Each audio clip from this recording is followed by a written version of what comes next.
today is to dedicate roots of virtue to perfect attainment of bodhi. Diligently cultivate roots of virtue to eliminate boundless suffering of sentient beings. With pure wisdom of three spheres, dedicate to bodhi following conduct of bodhisattvas, with heart of joy. And, with great diligence as the main practice, cultivate the virtuous deeds previously mentioned, all the virtuous actions of a bodhisattva, gather together all the virtuous deeds accumulated by oneself and others in the 3 times, gather them all together, and dedicate them purely to dispel the suffering of sentient beings. How should one dedicate? The object of dedication, the one who dedicates, and the manner of dedication, all stains of attachment to the 3 spheres are completely purified and are embraced by the wisdom that realizes their lack of inherent existence. In this way they are held and then dedicated for the benefit of others. May this become the cause for perfect enlightenment. This is how all bodhisattvas do not waste their accumulation of virtue, so that their skillful means and virtuous actions increase even more. Everyone should understand the literal meaning of this. It means that whenever we perform any virtuous deed, at the end we should think in our hearts, I wish to benefit all sentient beings throughout the world, limitless as they are, so that they may be free from suffering and attain happiness. Then, dedicate the merit in the manner of the 3 spheres being empty of inherent existence. What does it mean for the 3 spheres to be empty? The sentient beings to whom the merit is dedicated, the virtue being dedicated, and the manner of dedication, these 3 are all empty of inherent existence. We dedicate in a non-attached, pure way like this. Otherwise we might think, I've already dedicated this to sentient beings, and that sentient being should be happy about it. Some of us, after making even a small offering, still remember 10 years later. When making offerings, perhaps it's better with the understanding of the 3 spheres being empty. Dedicating merit but not understanding the emptiness of the 3 spheres and remain attached to the act of offering, thinking, I already donated 50,000 yen to a certain monastery, and even after 10 years you still go around everywhere. Among us Tibetans there's a saying, standing and talking directly in front of someone who is on horseback, and then sitting and conversing with someone who is comfortably seated. Though that proverb might not be entirely accurate, standing and talking in front of someone on horseback, sitting and talking in front of someone who is walking, the meaning is you talk about it everywhere, standing and talking in front of someone on horseback saying, I've created this merit, and sitting and talking in front of someone who is walking, sitting in front of them saying, I have accumulated such and such virtue. There's really no need for this kind of thing. Moreover, the sutra says, all phenomena arise dependent on conditions and abide in intention. Whatever aspiration one makes, one attains such a result. There is also another Chinese translation of this, and we once dedicated an entire class to it and have provided to everyone before.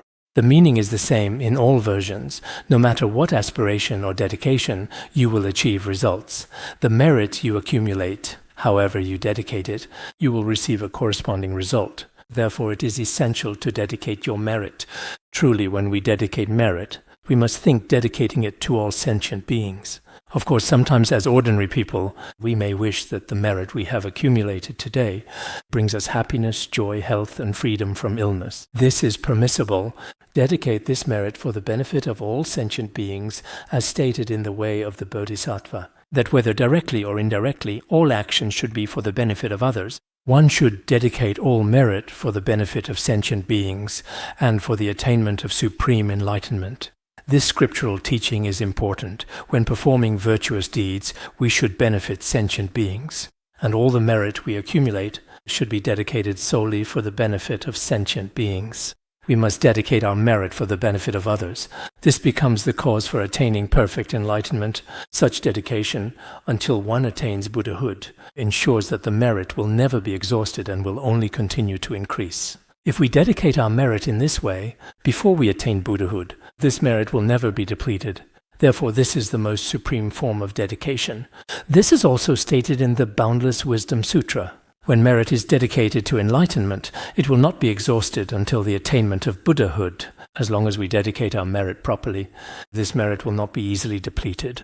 Because if we do not have the chance to dedicate it, for example, the merit from attending today's class when chanting Samantabhadra aspiration, everyone must learn to dedicate merit. So in your heart, you should think, the merit from today's class should be dedicated. This way, even if I get angry tomorrow, the merit will not be destroyed. Otherwise, if I don't dedicate it properly today, even if I worked hard to attend class or do virtuous deeds today, if I become angry tomorrow, all the merit will be completely destroyed. Therefore, it is essential to dedicate merit. Besides this, there is also the issue of not dedicating or dedicating in a mistaken way, which can turn the dedication into a cause for lower rebirth in samsara. There is also the dedication that becomes merely a cause for one's own liberation. These types of dedication cannot ensure that the results will be inexhaustible. These are the 4 types of dedication. For example, if you don't dedicate at all or dedicate mistakenly, a mistaken dedication would be, for instance, dedicating to successfully steal or something like that. A mistaken dedications can also lead to lower rebirth, like wishing to be a celestial being in my next life, or wishing to become a heroic person in my next life. Dedicating solely to one's own liberation, such as wishing to attain the state of an arhat for myself alone, escaping samsara. In these cases, the resulting merit may not be that great. Regarding dedicating virtuous roots toward perfect enlightenment so that they become inexhaustible, and how, if not dedicated, they will eventually be exhausted, the sutras use the analogy of a drop of water being poured into the ocean, and compare it to placing it somewhere it will dry up to illustrate this point. If we dedicate our virtuous roots toward enlightenment, it's like a drop of water merging into the ocean. As long as the ocean does not dry up, your virtuous roots will not be exhausted. But if we make one of the 4 mistaken dedications mentioned earlier, then it's like placing that drop of water somewhere else, and it will quickly evaporate under the sun. In the way of the Bodhisattva, the analogy of the wondrous tree and the banana tree's fruit is used. The wondrous tree is inexhaustible. The banana tree bears fruit only once. This analogy in the first chapter is well known to everyone. As for the method of dedication, the sutras say, if dedication has characteristics, it's not dedication. Formless dedication is enlightenment. The Prajna Paramita Sutra also said, dedication with characteristics is not considered true dedication. Formless dedication is the genuine dedication. It depends on the object, the act, and the one who dedicates. We discussed the method. Here it refers to the one who dedicates. But in reality, they are all pretty much the same. Dedication that clings to the 3 spheres is not true dedication. By understanding the 3 spheres, they are merely established by the mind in conventional terms. In their true nature, dedication embraced by wisdom that does not establish inherent existence is considered pure dedication. Venerable Atisha also said, even if you diligently practice virtue day and night, if you do not know how to dedicate it toward perfect enlightenment, it will be exhausted by certain mistaken and deluded thoughts. Actually, this statement is really important. If we are some people are very diligent, whether it's reciting sutras or meditating, including circumambulating or walking around the mandala ourselves. Tomorrow, they say, we can't circumambulate the mandala because apparently a high-ranking provincial official is coming tomorrow, probably after 10 o'clock. In these times, everyone should truly stay at home and meditate deeply. Dedicate your accumulated merit well and thoughtfully. It should be over around 3 o'clock in the afternoon. So in this case, it's not like we have anything to hide, but for the sake of traffic, if there are too many people, it might not be very convenient for the official's travel and other arrangements. This is also a new official, and some relevant leaders from the prefecture will also be accompanying them. So tomorrow everyone still needs to do that. What was I just about to say? Even if you are very diligent, if you don't dedicate the merit, the moment you get angry, those deluded thoughts and hatred will destroy your virtuous roots. No matter how hard you try to practice all kinds of virtuous deeds, dedicate them to the attainment of omniscient Buddhahood. Merit is transformed into wisdom. And wisdom is also transformed into the accumulation of merit. For example, originally making prostrations is an accumulation of merit. If you dedicate your prostrations well, then prostrating is not accumulation of merit, but it also becomes an accumulation of wisdom. When you give teachings or listen to the Dharma, that is a cause for the accumulation of wisdom. But if you dedicate it properly, it becomes both the accumulation of merit and wisdom. Both are achieved this way. So this is very important. That's why our precious Guru is truly remarkable, because from a young age, he has always taught us, for example, the importance of generating the right motivation at the beginning, how we should practice with full concentration in the middle, and finally, how to dedicate the roots of virtue at the end. Of course, if an individual cannot do this, that is a personal matter, but for the entire academy and all the disciples of the lineage, the comprehensive guidance in this particular regard is especially rare in such a truly degenerate age. I also sincerely hope that for all of us, for example, even just the 3 supreme methods alone, in the future, when you go to other places, if there is a proper Dharma center or someone to teach you the Dharma is uncertain. But for each individual, actually nowadays everyone can be a Dharma teacher. It's impossible that you have no one around you at all. You should at least have 2 or 3 friends nearby. If you have 2 or 3 friends, and you possess a certain level of wisdom, then either directly or indirectly, you can help them understand these principles.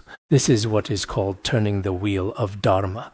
In this day and age, everyone holds a mobile phone in their hand, and anyone can become a reporter.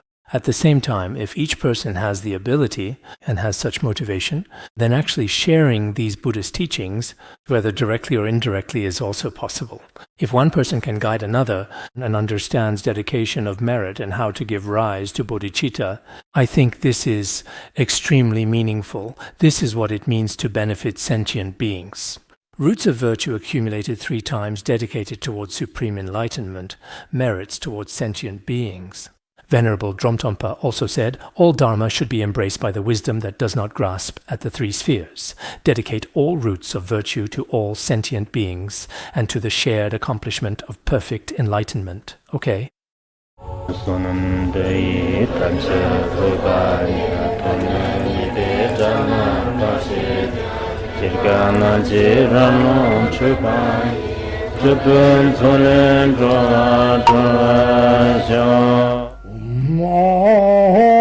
Bandangara Badna Sodargye